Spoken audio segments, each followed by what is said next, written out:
বিপুল পরিমাণ অর্থ উদ্ধার সহ অভিনব কৌশলে প্রতারণাকারী ম্যাগনেটিক কয়েন বা ধাতব মুদ্রা প্রতারক চক্রের 4 সদস্যকে গ্রেফতার করেছে পুলিশ। পুলিশ বলছে, অ্যান্টিক মেটাল কয়েন নামক ব্যবসার প্রলোভন দেখিয়ে কয়েন কিনতে উদ্বুদ্ধ করত চক্রটি। জাপান ও ইউএস এর বিভিন্ন প্রতিষ্ঠানে এই কয়েনের প্রচুর চাহিদা বলেও প্রতারকরা বিশেষ অর্জনের জন্য জানাতো। এভাবে একজন ব্যক্তির কাছ থেকেই প্রতারণার মাধ্যমে 1,70,00,000 টাকা হাতিয়ে নিয়েছে চক্রটি।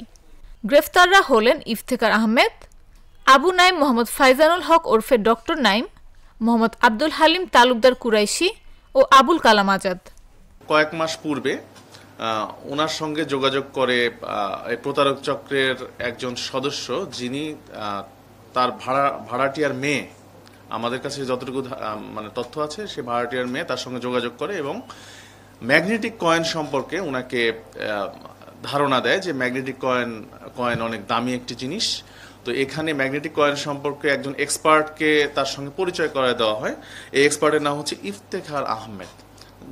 ইফতেখার আহমেদ তখন ম্যাগনেটিক কয়েনের বাজার দর কিংবা ম্যাগনেটিক কয়েন যে অনেক দামি, এটা জাপান ইউএসএতে এটির অনেক দাম, এই বিষয় নিয়ে ডিটেল আলোচনা করে বাদীর সঙ্গে। পরবর্তীতে বাদী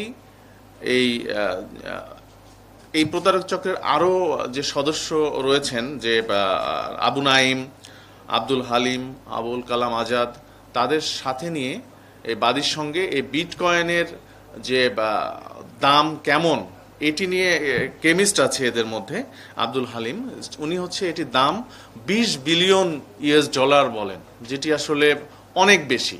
তো এটি এই বাদীর কাছে একটু স্বল্প মূল্যে ওনারা দিতে চান। বাদী তখন এই প্রলোভনে পড়ে গিয়ে এই বাদী এই ম্যাগনেটিক কয়েন যেটি, এই ম্যাগনেটিক কয়েনটি নেয়ার জন্য তাৎক্ষণিক সেখানে 45 লক্ষ টাকা প্রদান করেন। বৃহস্পতিবার দিনগত রাত 12:10 থেকে শুক্রবার সকাল 7টা পর্যন্ত রাজধানীর আদাবর থানা এলাকার প্রিন্স বাজার, শেখের টেক, সূচনা কমিউনিটি সেন্টার ও কৃষি মার্কেট সহ অন্যান্য এলাকায় অভিযান পরিচালনা করে তাদের গ্রেফতার করা হয়। এ সময় তাদের কাছ থেকে 4টি অ্যান্টিক মেটাল কয়েন, একটি 50 লাখ টাকার ব্যাংক চেক, নগদ 19,50,000 টাকা এবং আসামিদের প্রতারণার কাজে ব্যবহৃত 10টি মোবাইল ফোন উদ্ধার করা হয়। শুক্রবার দুপুরে ডিএমপির মিডিয়া সেন্টারে আয়োজিত সংবাদ সম্মেলনে এসব তথ্য জানান তেজগাঁও বিভাগের উপপুলিশ কমিশনার মোহাম্মদ ইবনে মিজান। যেহেতু বলা হয়েছে এটির দাম 20 বিলিয়ন ইউএস ডলার, তো 45 লক্ষ টাকা দেওয়ার পরেও বাদীর কাছ থেকে আরও 75 লক্ষ টাকা নেওয়া হয় এবং 50 লক্ষ টাকার একটি চেক নেওয়া হয়।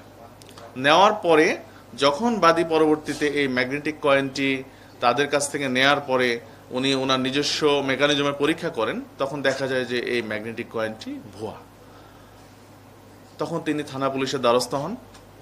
আমাদের আদাবর থানা পুলিশের চৌকস টিম এটি নিয়ে কাজ শুরু করে এবং কাজ শুরু করার পরে ওনারা এই গত রাত থেকে আজকে সকাল পর্যন্ত এই প্রতারক চক্রের যে 4 জন সদস্য, অ্যাক্টিভ সদস্য, তাদেরকে ধরেন, তাদেরকে আটক করেন। আটক করার পরে তাদের জিজ্ঞাসাবাদ করে তাদের কাছ থেকে এই যে 45 লক্ষ টাকার 50 লক্ষ টাকার যে চেক এবং নগদ 19,50,000 টাকা উদ্ধার করেন, 10টি মোবাইল ফোন উদ্ধার করেন এবং এই প্রতারক চক্রের কাজে বিভিন্ন সরঞ্জামাদি উদ্ধার করেন, আর এই 4টি ম্যাগনেটিক কয়েন উদ্ধার করেন। তো সবকিছু মিলিয়ে আমরা এখন তাদের বিরুদ্ধে একটি মামলা করেছি।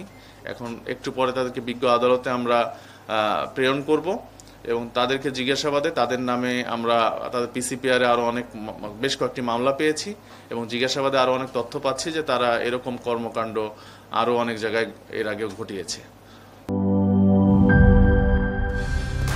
কালার এক্সপার্ট, জর্জ স্যাপ এবং মাইল্ড অন হ্যান্ডস টেকনোলজি সমৃদ্ধ অরিক্স ক্রিস্টাল ওয়াশ আপনার লন্ড্রি এক্সপার্ট।